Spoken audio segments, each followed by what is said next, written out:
এই পরিচালক তার যোগ্যতা কোথায় রাখে? এই অযোগ্য পরিচালক আমরা চাই না।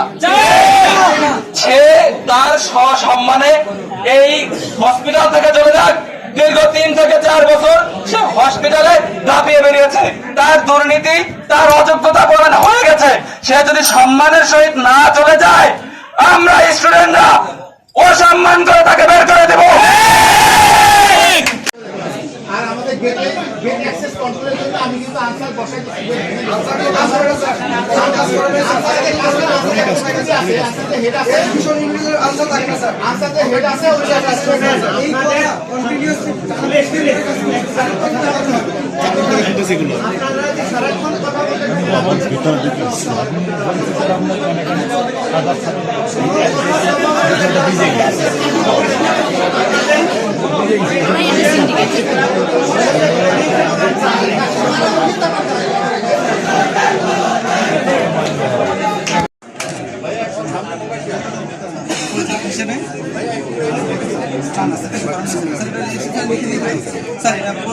মোবাইলের সামনে নিয়ে হিসেবে এই হাসপাতাল পরিচালনায়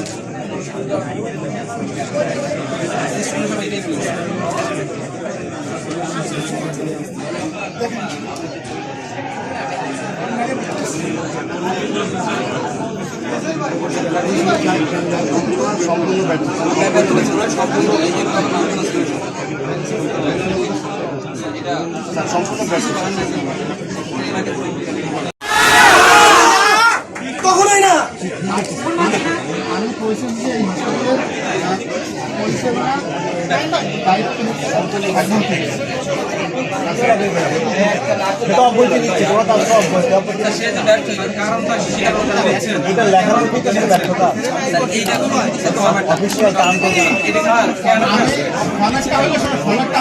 আমি কথা বলছি এটাতে কারণ দেখাবে। আমি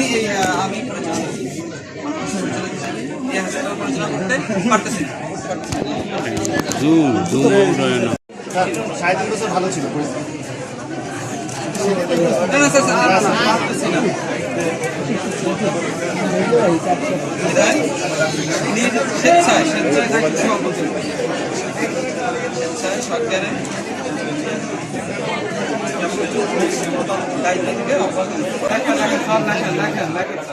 ফরম্যাট করে আগে লিখে দেন, সই করে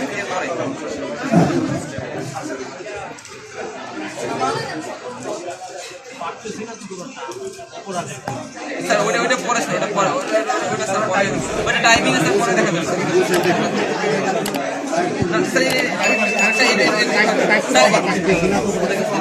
ভালোবাসা আছে, থাকবে ভবিষ্যতেও। আমি এখন থেকে পরিচালকের কোনো কাজে আমি আর এগিয়ে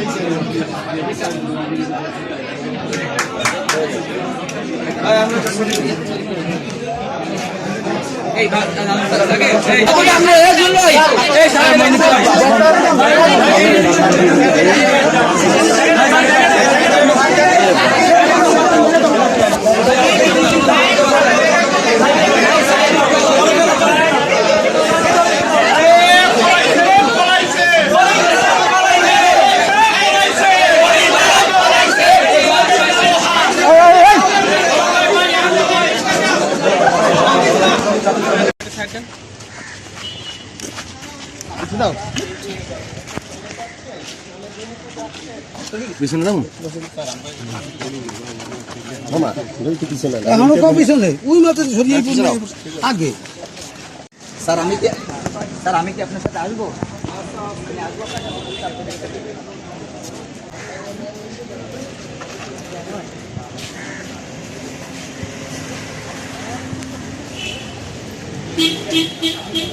প্রেক্ষিতে আমরা সবাই মিলে সিদ্ধান্ত নিই, ইন্টার্ন থেকে শুরু করে একদম ফার্স্ট ইয়ার পর্যন্ত এবং মিড লেভেল সবাই সিদ্ধান্ত নিয়ে, এবং ক্যাম্পাসে আমাদের দালাল চক্র, ক্যাম্পাসে কোম্পানির লোক সব কিছু মিলে অনেকগুলো অভিযোগ আছে।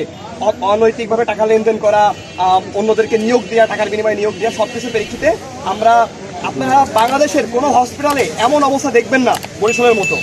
তারই প্রেক্ষিতে আমরা আজকে আন্দোলনের মাধ্যমে আমাদের পরিচালককে সরাতে সক্ষম হয়েছি। আগামী দিনে আমাদের প্রত্যাশা থাকবে, আমরা সরকার এবং মন্ত্রীদের দাঁড়াতে চাই, সেটা হলো আমাদের সেনাবাহিনী থেকে ব্রিগেডিয়ার জেনারেল পদমর্যাদা কাউকে আমাদের এই হসপিটালে পরিচালনা করে দেওয়ার জন্য।